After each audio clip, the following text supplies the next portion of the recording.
창세기 1장 29절에서 2장 8절까지의 말씀입니다. 다 같이 한 목소리로 읽겠습니다. 하나님이 이르시되 내가 온 지면에 씨 맺는 모든 채소와 씨 가진 열매 맺는 모든 나무를 너희에게 주노니 너희의 먹을거리가 되리라. 또 땅의 짐승과 하늘의 모든 새와 생명이 있어 땅에 기는 모든 것에게는 내가 모든 풀을 먹을 거리를 주노라 하시니 그대로 되니라. 하나님이 지으신 그 모든 것을 보시기에 심히 좋았더라. 저녁이 되고 아침이 되니 이는 여섯째 날이니라. 천지와 만물이 다 이루어지니라. 하나님이 그가 하시던 일을 일곱째 날에 마치시니 그가 하시던 모든 일을 그치고 일곱째 날에 안식하시니라. 하나님이 그 일곱째 날을 복되게 하사 거룩하게 하셨으니 이는 하나님이 그 창조하시며 만드시던 모든 일을 마치시고 그날에 안식하셨음이라. 이것이 창조될 때 하늘과 땅의 내력이니 여호와 하나님이 땅과 하늘을 만드시던 날에 여호와 하나님이 땅에 비를 내리지 아니하셨고 땅을 갈 사람도 없었으므로 들에는 초목이 아직 없었고 밭에는 채소가 나지 아니하였으며 안개만 땅에서 올라온 지면을 적셨더라. 여호와 하나님의 땅의 흙으로 사람을 지으시고 생기를 그 코에 불어넣으시니 사람이 생명이 되었느라. 여호와 하나님이 동방의 에덴의 동산을 창설하시고 그 지으신 사람을 거기 두시니라. 아멘.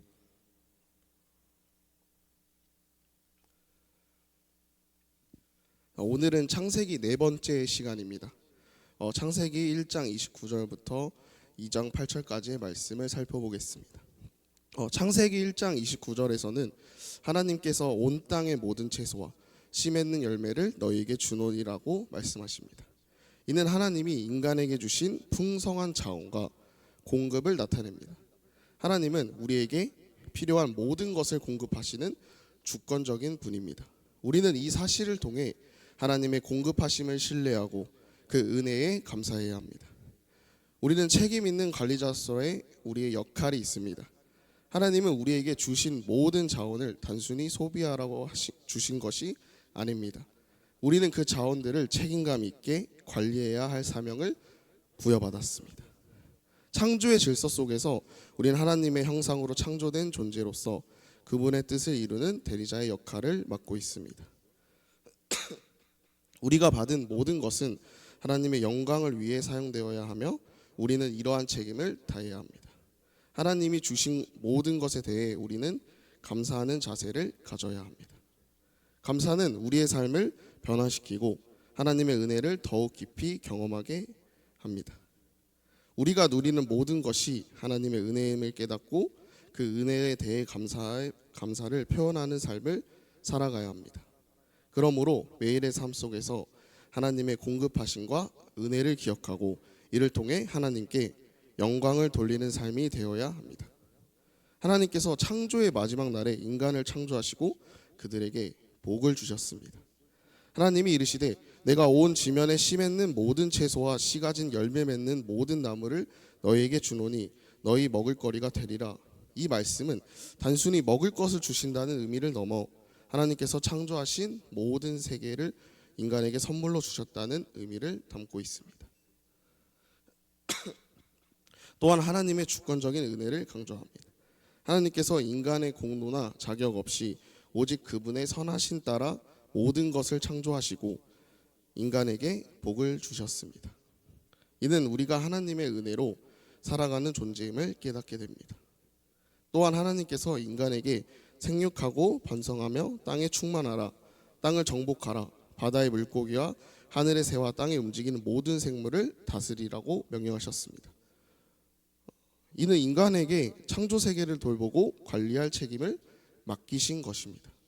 창세기 1장 30절의 말씀은 하나님께서 단순히 세상을 만드신 것에서 멈추지 않고 그 안에 살아가는 모든 피조물들에게 필요한 것을 공급해 하시는 분이심을 보여줍니다. 이는 하나님의 주권적인 통치를 드러냅니다. 하나님은 모든 생명의 주관자이시며 그분의 은혜로운 손길 없이는 그 어떤 생명도 유지될 수 없습니다. 그렇기에 하나님은 절대 주권을 강조합니다. 우리는 이 말씀을 통해 하나님의 주권적인 창조와 공급을 인정하고 그분께 감사해야 합니다. 하나님께서 모든 피조물들에게 푸른 풀을 먹을 거리라고 주셨습니다. 하나님은 모든 피조물들에게 필요한 것을 충분히 공급하시는 분이십니다. 이는 하나님의 사랑과 자비하심을 보여줍니다.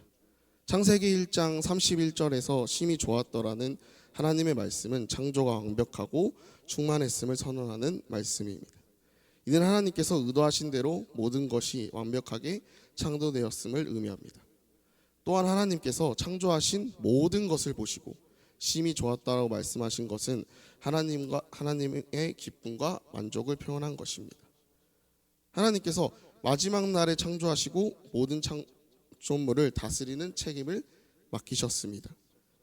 이는 인간이 하나님의 창조 세계를 청지기처럼 관리하고 보존해야 한다는 것을 의미합니다. 인간은 하나님의 형상대로 창조되었으며 하나님의 창조 세계를 통해 그분을 알아가고 그분의 뜻을 이루어야 합니다. 인간은 죄로 인해 타락했지만 예수 그리스도를 통해 회복될 수 있습니다. 우리는 하나님의 은혜에 새로운 피조물이 되어 하나님의 뜻을 따라 살아가야 합니다. 창세기 2장 1절에 천지와 만물이 다 이루어지니라는 하나님의 창조 사역이 완벽하게 완료되었음을 선언하는 말씀입니다. 이는 하나님께서 의도하신 대로 모든 것이 완벽하게 창조되었음을 의미합니다. 이것을 보았을 때 하나님의 완전성과 주권을 강조합니다. 우리는 이 말씀을 통해 하나님의 창조가 완벽하며 그분의 뜻대로 이루어졌음을 인정해야 합니다. 창세기 2장 2절부터 3절까지는 하나님께서 일곱째 날에 안식하신 것을 기록하고 있습니다. 이는 하나님께서 단순히 피곤하셔서 쉬신 것이 아니라 창조 사역의 완성을 기념하고 축복하신 것입니다.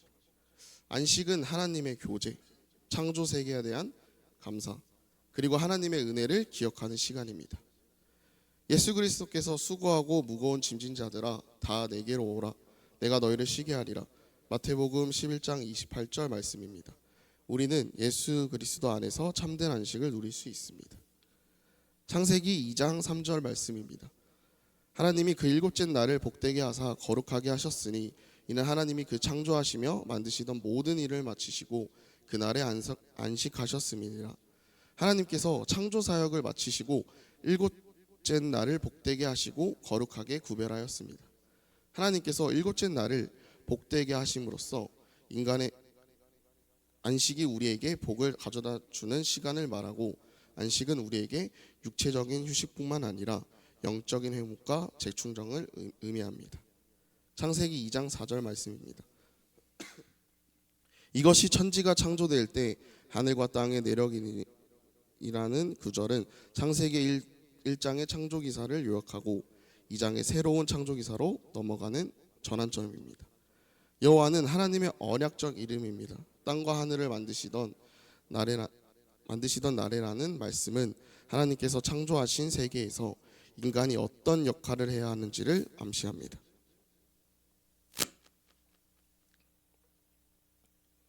창세기 2장 5장 말씀에서 여호와 하나님이 땅에 비를 내리지 아니하셨고라는 말씀은 자연현상이 아니라 주권적인 통치 아래 있음을 보여줍니다. 비는 단순히 자연현상이 아니라 하나님의 계획과 섭리에 따라 주어지는 것입니다.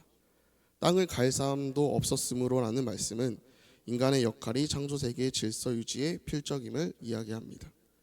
하나님은 인간을 창조하시고 땅을 견작하며 다스리는 책임을 맡기셨습니다. 들에는 초목이 아직 없었고 밭에는 채소가 나지 아니하였으므로 말씀은 은혜로운 공급 없이는 생명이 유지될 수 없음을 보여줍니다. 창세기 2장 6절 말씀입니다. 하나님께서 창조의 섭리를 통해 땅을 적시고 생명의 기초를 마련하신 것이며 안개가 땅을 적신다는 것과 생명에 필요한 수분을 공급하는 과정입니다.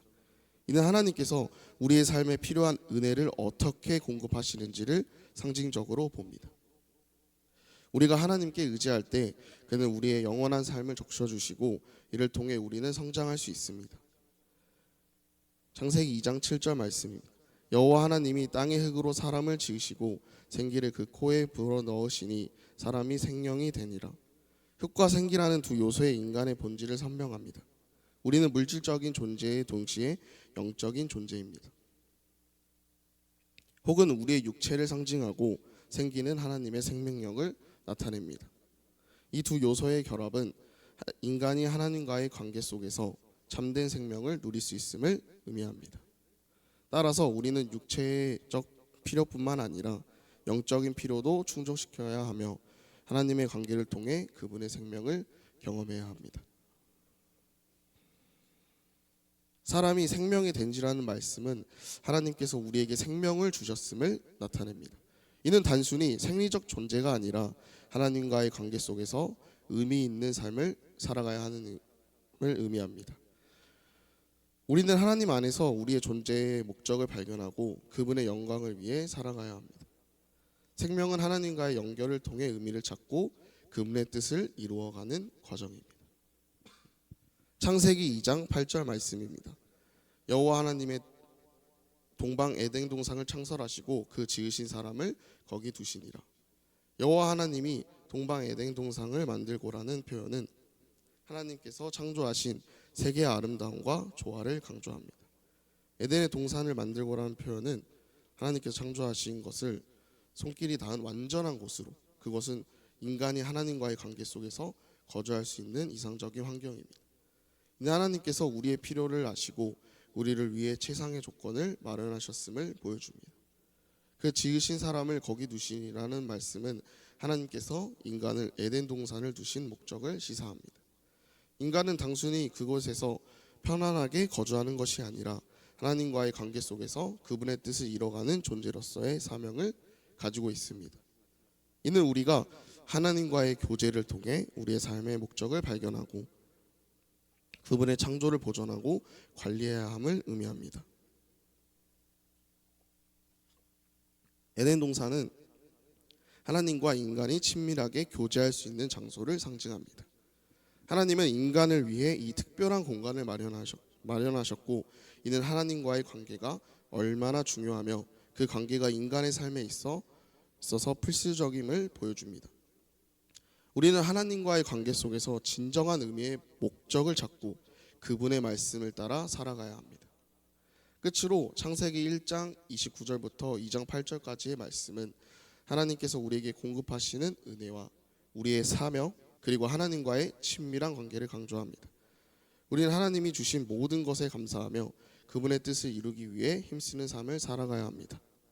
이 말씀을 통해 하나님과의 관계를 더욱 깊이 하고 그의 창조를 보존하는 삶을 다짐합시다. 하나님께서 우리에게 허락하신 모든 것에 감사하며 그분의 영광을 위해 살아가는 삶이 되기를 소망합니다. 기도하겠습니다.